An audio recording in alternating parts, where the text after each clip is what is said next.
one time. For something that was mostly taking place in one area, it did so well in creating that claustrophobic atmosphere of feeling like you are stuck in that one spot with him.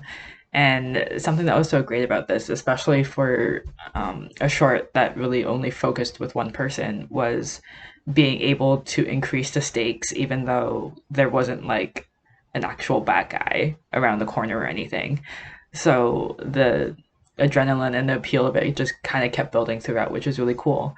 And then you have so many twists at the end where you just don't really know what's even real or fake anymore. It's, is he actually losing oxygen to the amount where he's hallucinating? Did he find it out, or what happened? So for something that is only 14 whatever minutes long, and to have so many twists and turns in it, was really just a great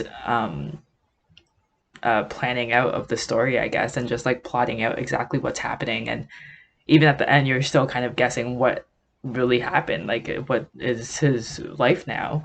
So overall, really great job. The set design itself was really cool. Everything was put together so well. So really enjoyed this one. I really liked the. First of all, I want to shout out the cinematography. I really like the choice of using like the wide angle lenses, full frame, like the full frame, not like full aspect ratio, not like widescreen or anything. I like the choice to do just full frame, wide lenses, shaky cam handheld, because it helped us feel the urgency of what the situation of the situation that this character is in. Specifically, the shaky cam did that. I also like it would have been an easy choice to be like, oh, he's trapped in this one claustrophobic location. We want to feel claustrophobic. Let's do really tight, really zoomed in lenses, really tight angles. Let's never go wide. And like, but I think it was a stronger choice that y'all made, which is to go wide and to see how, like, to see, so you could see like the whole containment unit that he was in. You see what I'm saying? Like, instead of just going like, okay, we're only going to stay on long lenses and keep him trapped in the frame, it was like wide, and it ironically made us feel more claustrophobic because it was like we could see the whole space, and there's nothing else, there's nowhere else he can go. You know what I'm saying? Plus, when we get close to him, now we're really close to him, so it feels like we're more cramped in a different way than like the obvious choice of like the long lenses. I think that was a more creative and stronger choice. Overall, I really like the concept. I always like the concept of like the Castaway type movies, the Martian type movies where they just have to like survive and like figure out how to manipulate their surroundings to survive. And what those movies say about humanity and like the human mind. I really like that whole concept. It was really trippy whenever other people that were still just him started showing up and they started telling a joke. That was really trippy and had me interested and engaged. So overall, really well done. The set is brilliant. He lives in a bright white room with all the bells and whistles, many keyboards, a sleeping nook, a place to eat. The actor has great comic timing and energy. He carries the film so well. I love the personal touch of his little plastic pet fish, and the sound design is amazing, including a very convincing female-voiced robot who keeps him company. Lots of great special effects, including scenes of him talking to himself. The fast, techno-beat music really adds to the suspense of the film. Great writing. I really enjoyed this one. Well done. Who says you need a budget to make a fun movie?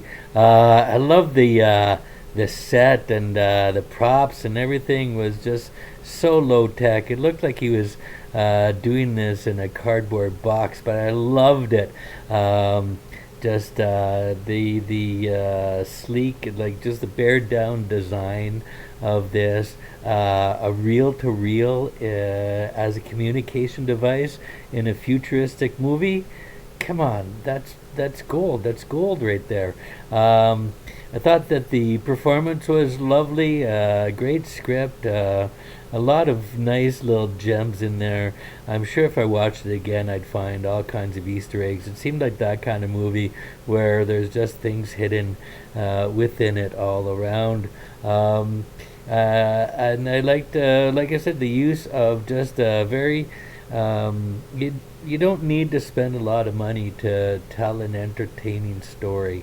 The way that it was shot, the different camera techniques that were mixed together to really make it move and keep it fun and active. I like the duplication of his characters. Like we're wondering, is he a clone? Is how much of this is happening in his head, and how much is happening in real time? I liked the relationship he had with his computer. Yeah, though, just the whole thing was just a lot of fun to watch, and but when it was over, I had a feeling of just having had a good time. So great student film. Keep on going, and I can't wait to see what you do when you got some It money. was really interesting. Um, my favorite parts, I think crowd favorite, I would assume, are when he kept meeting the different iterations of himself.